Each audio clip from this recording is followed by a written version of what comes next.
सो hello प्यारे बच्चों, welcome back again to our YouTube channel school buddy. So बच्चों, आज हम बेसिक मैथ्स का क्वेश्चन पेपर डिस्कस करने वाले हैं 2025 का। यहाँ पर हम एमसीक्यू सेक्शंस को पूरा एक वीडियो में कंप्लीट करने की कोशिश करेंगे। तो स्टार्ट करते हैं वीडियो में क्वेश्चन से। सो फर्स्ट क्वेश्चन आपकी स्क्रीन पे ये रहा, the HCF of two positive integers A and B is 1, their LCM is. अब दो पॉजिटिव इंटीजर्स है जिनका एचसीएफ क्या दिया है बच्चों, 1 दिया है। सो आपसे पूछा है फाइंड देयर एलसीएम। सो अगर किसी दो पॉजिटिव इंटीजर का एचसीएफ 1 है, इसका मतलब वो दोनों पॉजिटिव इंटीजर्स बच्चों प्राइम नंबर है। आप ध्यान से देखो, जो भी प्राइम नंबर्स होते हैं उनका एचसीएफ 1 होता है, राइट? ठीक है। तो अगर हम वहाँ पर देखें कि अगर उनका एलसीएम निकालने जाएंगे तो उनका एलसीएम क्या होगा, उनका प्रोडक्ट होगा। तो 3 इंटू 5 क्या होता है, इनका एलसीएम होता है। तो यहाँ पर दो नंबर किस फॉर्म में दिए, ए और बी फॉर्म में। इनका अगर एचसीएफ 1 है तो इनका एलसीएम भी क्या होगा, ए इंटू बी होगा। A into B means A B. So option number D is the right answer. The number 3 plus root 2 is dash. अब ये तो सीधी सी बात है, ऑब्वियस सी बात है कि जब भी अंडर रूट में कोई वैल्यू आ जाए या पाई के फॉर्म में कोई वैल्यू आ जाए तो वो हमेशा क्या होती है, ये क्या है, देखो ये रैशनल नंबर है, ठीक है, और ये क्या है, इरेशनल नंबर। अब आपने पढ़ा है कि rational number plus irrational number क्या बन जाता है, इरेशनल नंबर बन जाता है। तो बहुत ही आसान सवाल था। So option number B is the right answer. अगर rational number plus rational number होता तो रैशनल नंबर बनता। देखो प्रॉपर्टी ध्यान रखना, rational number plus irrational number हमेशा इरेशनल मिलेगा। Rational number minus irrational irrational मिलेगा। रैशनल नंबर इंटू इरेशनल हमेशा आपको इरेशनल मिलेगा, ठीक है। Rational number divide by irrational तो भी इरेशनल ही मिलेगा, ठीक है। तो ये कुछ बेसिक केसेस हैं जहां पर आपको इरेशनल नंबर्स देखने को मिलते हैं। Find the discriminant of the quadratic equation x square minus 3x minus 2। तो बहुत बेसिक सवाल है। डिस्क्रिमिनेंट क्या होता है, बी स्क्वायर माइनस 4ac। अब ए क्या है, यहाँ पर ए की वैल्यू क्या है 1, बी की वैल्यू क्या है -3 एंड सी की वैल्यू क्या है -2, ठीक है। क्वाड्रेटिक इक्वेशन से हमने कंपेयर किया। अब बी की वैल्यू क्या रखी, -3 का स्क्वायर -4 इंटू 1 इंटू -2। सो -3 का square is 9, 9 plus 8, 9 plus 8 is 17, ठीक है। So the correct answer of this question is option B. देखो, हम जो ये वीडियो बना रहा हूँ, मैं जो ये वीडियो बना रहा हूँ बच्चों, इसमें कोई फालतू की बातें नहीं हो रही है। बहुत कम समय में मैक्सिमम क्वेश्चंस कराने की कोशिश कर रहा हूँ। 20 से 25 मिनट के वीडियो में हम 18 से 20 क्वेश्चन सॉल्व कर लेंगे पूरे एमसीक्यू सेक्शन के, क्योंकि ये टाइम आपके लिए बहुत इंपॉर्टेंट है। हम इसमें फालतू बातें नहीं करेंगे, सीधा point two point question solve करेंगे। अब आपके सामने एक इक्वेशन आ गई है, x plus 1 upon x equals to 3 is expressed as a quadratic equation in the form of x square bx plus c। ठीक है, तो पहले इसको क्वाड्रेटिक के फॉर्म में बना लेते हैं। तो हमने इसका एलसीएम लिया, तो X square plus 1 upon X is equals to 3, इसको इधर भी शिफ्ट कर दिया। X square plus 1 is equals to 3x, ये इसको इधर लेके आ गए। X square minus 3x plus 1 equals to 0। ये आपके क्वाड्रेटिक इक्वेशन बन चुकी है। इसमें a की वैल्यू 1 है, b की वैल्यू -3 है और c की वैल्यू अगेन 1 है बच्चों। अब आपसे पूछा है a माइनस बी प्लस सी, तो a क्या है 1, b क्या है माइनस ऑफ -3 प्लस c क्या है 1। सो 1 plus 3 plus 1, 1 plus 3 plus 1 is 5. So correct answer of this question is option A. For a point 3, minus 5, the value of abscissa and ordinate. ध्यान रखो, abscissa मतलब x की value, ordinate मतलब y की value. बच्चे बहुत कंफ्यूज होते हैं abscissa और ordinate में। तो abscissa मतलब x, ordinate मतलब y। तो इसमें यहाँ पे पूछा है for a point the value of abscissa minus ordinate. So abscissa क्या है बच्चों, यहाँ पर x की वैल्यू है, तो x3 minus of -5। So 3 minus of -5 कितना हो जाएगा, 3 plus 5. So 3 plus 5 is nothing but 8. So the correct answer of this question is option D. Next question, the midpoint of a line segment divide the line segment in the ratio. Question बोल रहा है कि जो mid point है, इसी line segment का जो mid point है, मान लो ये मिड पॉइंट है, तो ये लाइन को किस रेशियो में डिवाइड करता है। सीधी सी बात है, मिड पॉइंट है तो किस में डिवाइड करेगा, 1:1 में। So the answer of this question is option number C. Which of the following is not the criteria for similarity of triangle? अगर आपने बेसिक ट्राइंगल पढ़ा है तो उसमें आपने सिमिलैरिटी के रूल्स पढ़े होंगे, ठीक है। तो उसमें क्या क्या चीजें आती हैं आपने देखा होगा। एक तो सिमिलैरिटी में क्या आता है, ट्रिपल ए आ जाता है, ठीक है। साइड एंगल साइड आ जाता है, लेकिन ट्रिपल एस नहीं आता, ठीक है। और आरएचएस भी आ जाता है। So the correct answer of this question is option number B, right, क्योंकि इसमें पूछा है not the criteria of similarity of triangle. Next question, question number 8। अब देखो, आपसे पूछा from the given figure which of the following is true about the measure of angle P. Angle P आपको find करना है। ये 80 दिया, ये 60 दिया, तो 80 प्लस 60 कितना हो गया 140। ठीक है, तो 140 को 180 में से माइनस करेंगे तो बच्चों क्या बचेगा, ये 40 डिग्री आ जाएगा। तो बट हमसे तो एंगल पी पूछा है, तो आप क्या करो, सारी साइड्स का रेशो लिखो। देखो ट्राइंगल एबीसी में बात करूँ तो ट्राइंगल एबीसी में मैं ए बी लिख लेता हूँ। ए बी क्या आ रहा है, ए बी की वैल्यू है 3.8। ठीक है, बी सी की वैल्यू क्या आ रही है, बी सी की वैल्यू आ रही है मेरे पास 6। उसके बाद ए सी की वैल्यू क्या आ रही है, ए सी की वैल्यू आ रही है 3√3। ठीक है, इसी तरीके से यहाँ पे मैं पी क्यू आर में लिख लेता हूँ। पी क्यू की वैल्यू मेरे पास क्या दी है ना, पी क्यू की वैल्यू दी है 12। फिर उसके बाद क्यू आर की वैल्यू मेरे को दी है, क्यू आर की वैल्यू क्या दी है 7.6। और पी आर की वैल्यू मेरे पास दी है 6√3। ठीक है, तो मैं इनका रेशो निकालूंगा। तो देखो यहाँ पर आप ध्यान से देखोगे, इस साइड का रेशो और इस साइड का रेशो सेम होगा, ये साइड और ये साइड का रेशो सेम होगा। ठीक है, और इन दोनों साइड्स का रेशो सेम होगा, क्योंकि जब ट्राइंगल्स के रेशो, ट्राइंगल्स की करस्पॉन्डिंग साइड्स का रेशो अगर सेम है तो मतलब ट्राइंगल्स क्या होंगे, सिमिलर होंगे। और ट्राइंगल सिमिलर हो गए तो उनके करस्पॉन्डिंग एंगल्स भी इक्वल होते हैं।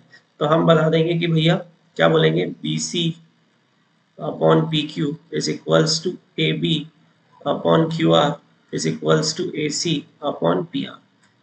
ठीक है, ये हमने प्रॉपर्टी यूज करी है कि भैया ट्राइंगल के करस्पॉन्डिंग साइड्स का रेशियो अगर इक्वल है तो उनके एंगल्स भी इक्वल होंगे। सो बी सी कितना है 6/12, ए बी कितना है 3.8 अपॉन 7.6 इक्वल्स टू ए सी कितना है 3√3 अपॉन 6√3। तो √3 से √3 कैंसिल, सो ये बन गया 1/2।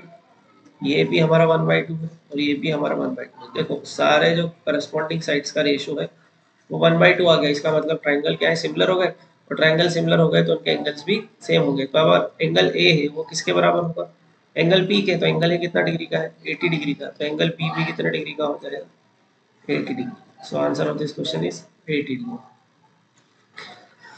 Next question, question number 9. In the given figure, PA is a tangent to a circle with center O if OP is equals to 10. ये लेंथ आपको कितनी थी, 10 थी। अब देखो आपने एक प्रॉपर्टी पढ़ी होगी कि सर्कल के सेंटर से टेंजेंट पे जो लाइन ड्रॉ करते हैं वो क्या बनाती है, 90 डिग्री का एंगल बनाती है। इसका मतलब हम इसमें ट्रिग्नोमेट्री का कॉन्सेप्ट यूज कर सकते हैं, कि ट्रिग्नोमेट्री का कॉन्सेप्ट जो होता है राइट एंगल ट्राइंगल में यूज होता है। ठीक है, अब अगर मैं ध्यान से देखूं तो ये O है, ये P है और ये मेरा A है। ठीक है, आपको ओपी दिया हुआ है 10, आपसे क्या पूछा है एपी, ये पूछ लिया। ठीक है, तो हम यहाँ पर ये परपेंडिकुलर, ये बेस और ये हाइपोटेनियस, ये आपसे पूछा हुआ है हाइपोटेनियस। ठीक है, तो अब यहाँ पर हमें बेस पता है, हाइपोटेनियस निकालना है। तो पंडित बद्री प्रसाद हर हर बोले, इसमें आप बताओ कौन सा ट्रिग्नोमेट्रिक रेशियोस यूज करोगे जिसमें आपको बेस और हाइपोटेनियस, क्योंकि बेस दिया हाइपोटेनियस निकालना है, मतलब क्या निकालोगे cos थीटा। cos थीटा मतलब cos 30 डिग्री की जो वैल्यू है वो हमें पता है √3/2 होती है। cos 30 is equals to base upon hypotenuse मतलब 10/h। तो √3/2 is equals to 10 upon hypotenuse. ठीक है, एक सेकंड, कुछ गड़बड़ तो नहीं हो रही है, 20/√3 कुछ गड़बड़ कर दी बच्चों। ओ से ए, ओपी 10 है, एंगल 30 है। ओहो मिस्टेक हो गई, मिस्टेक, एंगल ए 90 डिग्री। एक सेकंड बच्चों, एंगल ए 90 डिग्री है, हमने डायग्राम गलत बना दिया इसमें। देखो एंगल ए 90 दिया था, एक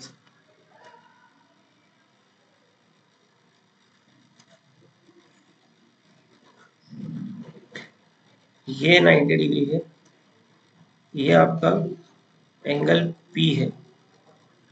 ठीक है, और ये आपका ओ है, क्योंकि एंगल ए 90 है ना, तो ये यहाँ पर आएगा। ए पी फाइंड करने के लिए बोल रहा है, और आपको दिया क्या है क्वेश्चन में, ओपी। ओपी मतलब ये दिया 10। ठीक है, ए पी फाइंड करना है, तो उल्टा फॉर्मूला लगा दिया हमने सर, कोई दिक्कत नहीं। cos 30 इक्वल्स टू, हमें बेस फाइंड करना है, हाइपोटेनियस हमको दिया 10। अब हम कैलकुलेट करेंगे √3/2। ठीक है, तो ये क्या हो जाएगा, ये कैंसिल हो गया। सो बेस की वैल्यू क्या आ गई बच्चों, 5√3। Answer option number D is the correct answer. So हमने डायग्राम गलत बन गया था, एंगल ए यहाँ पर था, हमने यहाँ पर ओ बना दिया था। ठीक है, तो ऐसी गलतियां आपसे भी हो सकती है, आप ध्यान दें एग्जाम में थोड़ा सा। क्योंकि ऑप्शन था नहीं, इस वजह से हमने टिक नहीं किया, क्योंकि हमारा आंसर आता 20/√3। हो सकता है ऑप्शन में होता तो हम भी सोचते कि सही आंसर है, और यही गलतियां बच्चों से हो जाती है, कोई प्रॉब्लम नहीं।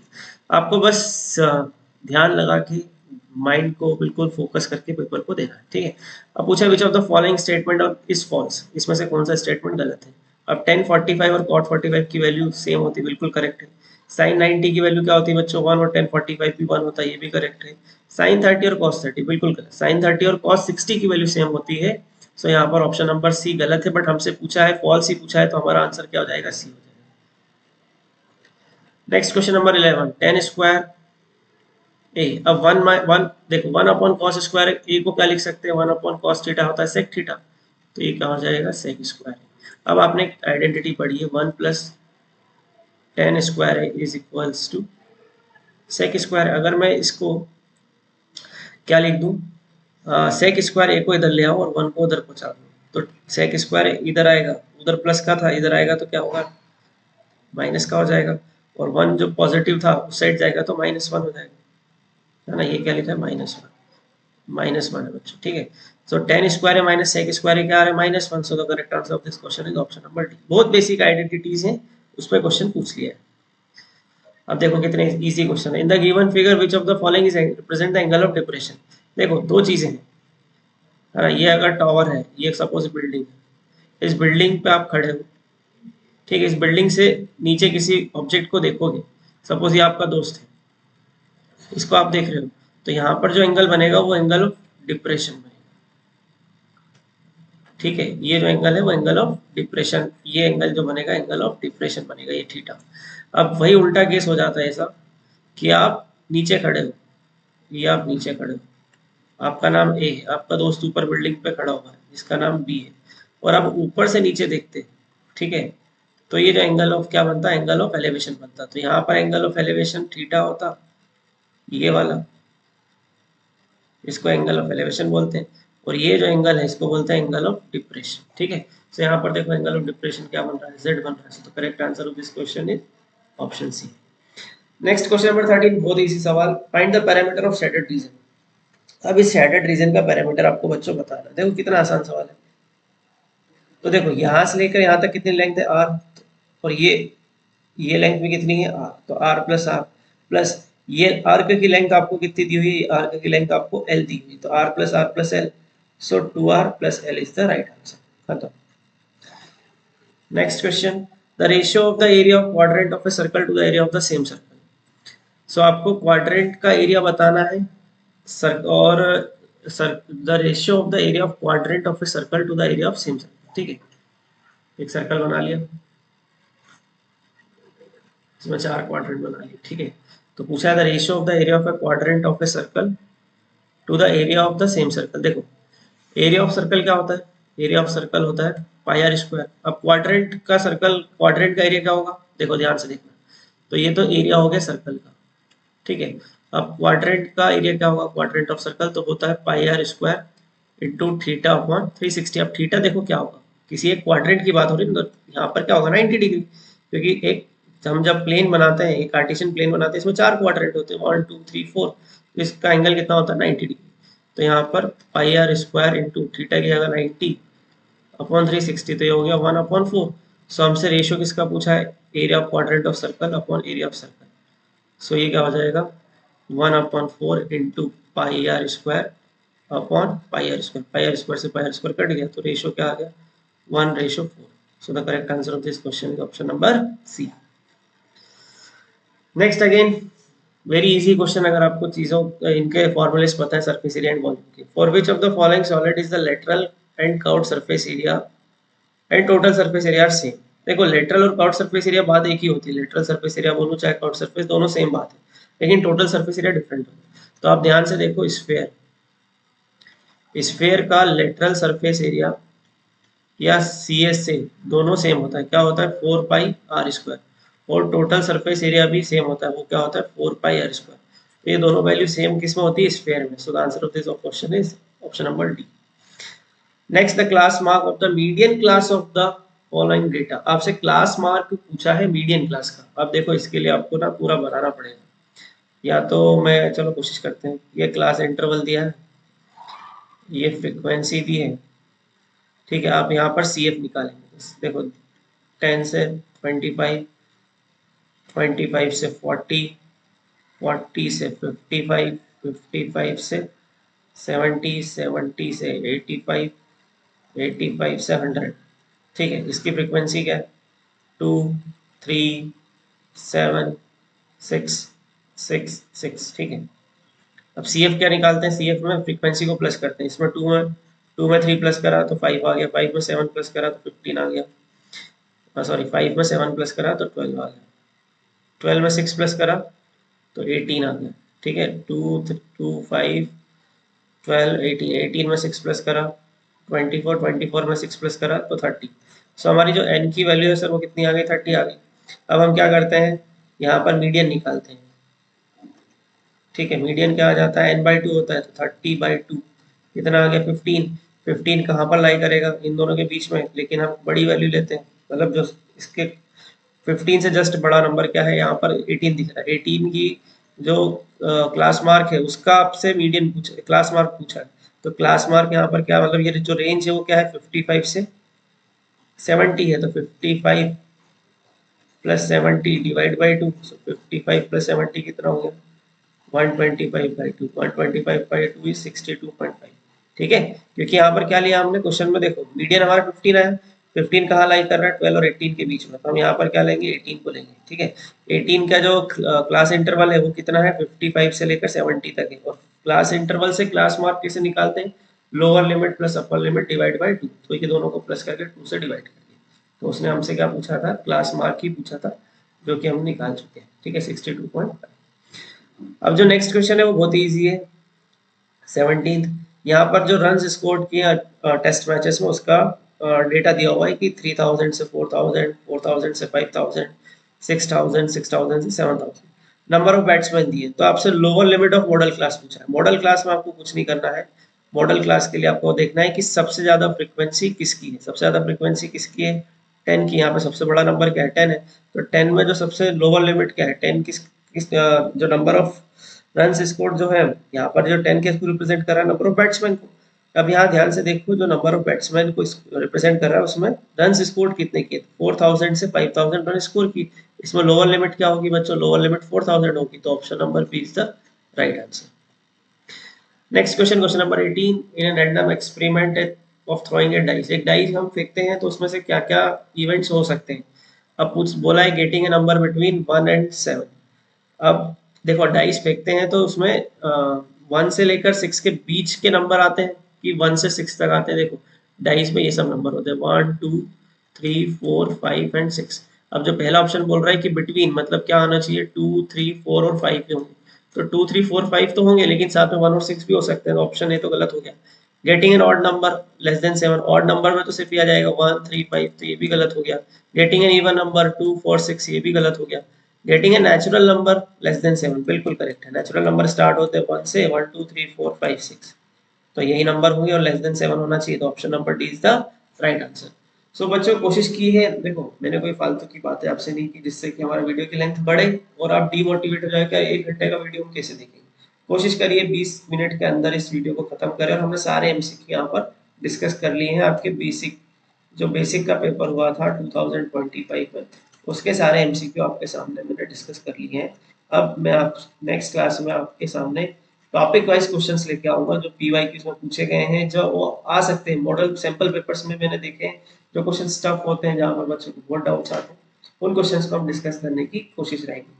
सो बने रहे हमारे साथ हमारे चैनल पे स्कूल बडी। ठीक है, और हम जल्द ही आपके लिए टेलीग्राम चैनल लेकर आने वाले हैं, जहाँ पर ये जितने भी एनोटेशन फाइल है, जितना भी मैंने लिखा है ना, ये एज इट इज आपको उस फॉर्मेट में टेलीग्राम पे मिल जाएगा, ताकि आपको नोट्स बनाने में कोई प्रॉब्लम नहीं हो। ठीक है, चलो मिलते हैं, बाय बाय, टेक केयर।